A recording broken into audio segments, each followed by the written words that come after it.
So somebody just spent millions of dollars this past weekend on a Super Bowl commercial to make ICE agents look like your friendly neighborhood Little League coach. And when you ask who paid for it, you get absolutely nothing. Nothing. Just a website that looks like it was made in 20 minutes and a Twitter account that's 3 weeks old. And real quick, I'm Lauren Pretti. Please make sure to take a moment to subscribe if you haven't already. I've been traveling for a few days and I currently still have a lead on Katie Miller, but it's too close for comfort. And if you need a refresher, Katie Miller is the woman married to Stephen Little Bitch Miller. She's married to him on purpose. Willa Pretti is a part of this podcast. Katie Miller has nothing but her husband that she married on purpose that looks like he was gestated in a basement. He's the pale white nationalist from Santa Monica behind all of the ICE terror. And she's building her podcast on the backs of trafficked children.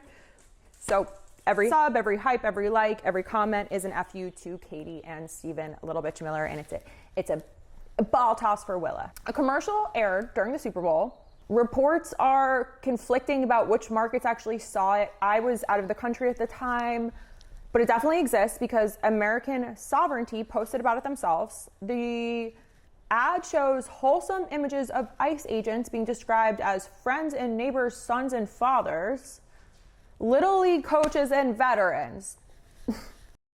They're friends and neighbors, sons, fathers.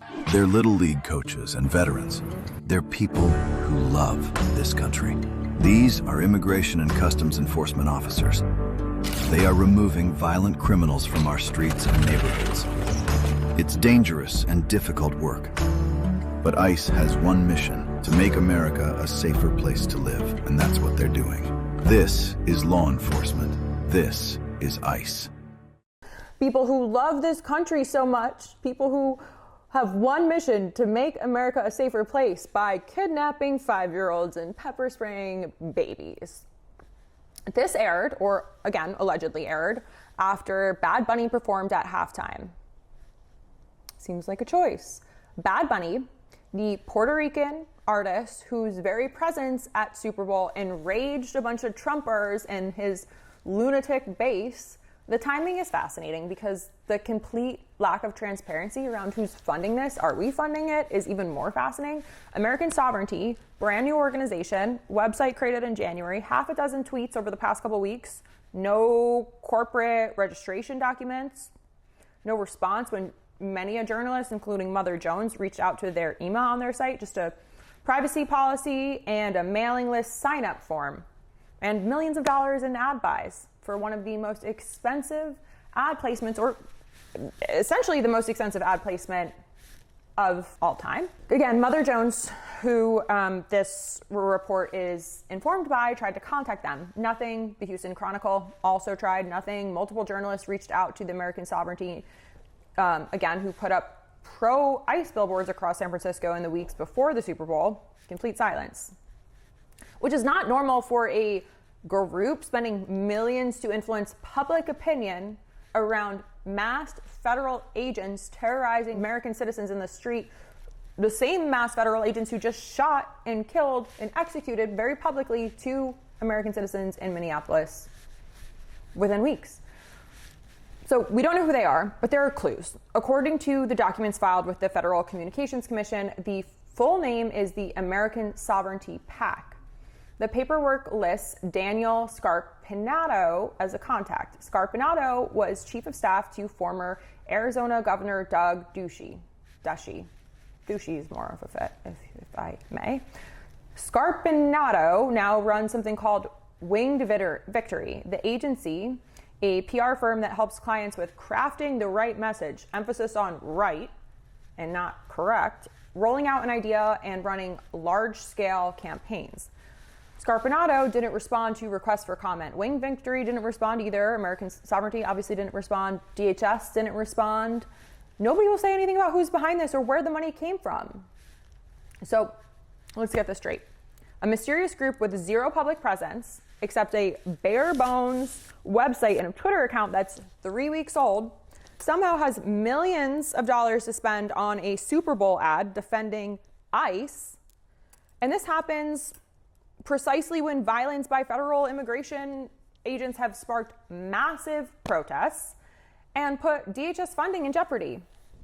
This happened days after mass Border Patrol agents shot and killed Alex Pretti, shooting him 10 times in the back while he was on his stomach, and then refused to identify themselves. We identified them in previous reporting here, so please check that out.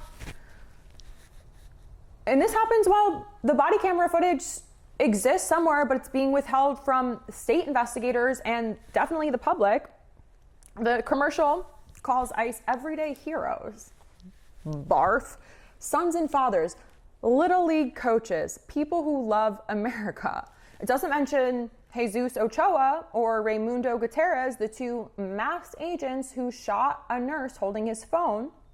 Doesn't mention that only 14% of people arrested by ICE have been charged with violent crimes, if at all, despite the ad's claims about deporting violent criminals. American Sovereignty also paid for the billboards. They paid for trucks to be wrapped in pro-ICE messaging, driving all around Super Bowl, signs saying they can't win without defense, neither can America. All appearing in the weeks before the game, all paid for by a group that didn't exist a month ago and won't tell anyone who they are. Conservative host Sean Hannity praised the ad, saying it ran right after Bad Bunny's halftime performance. Christina Aguayo, another news personality, loved it. Interesting choice with a last name like that. Pro-Trump groups celebrated it.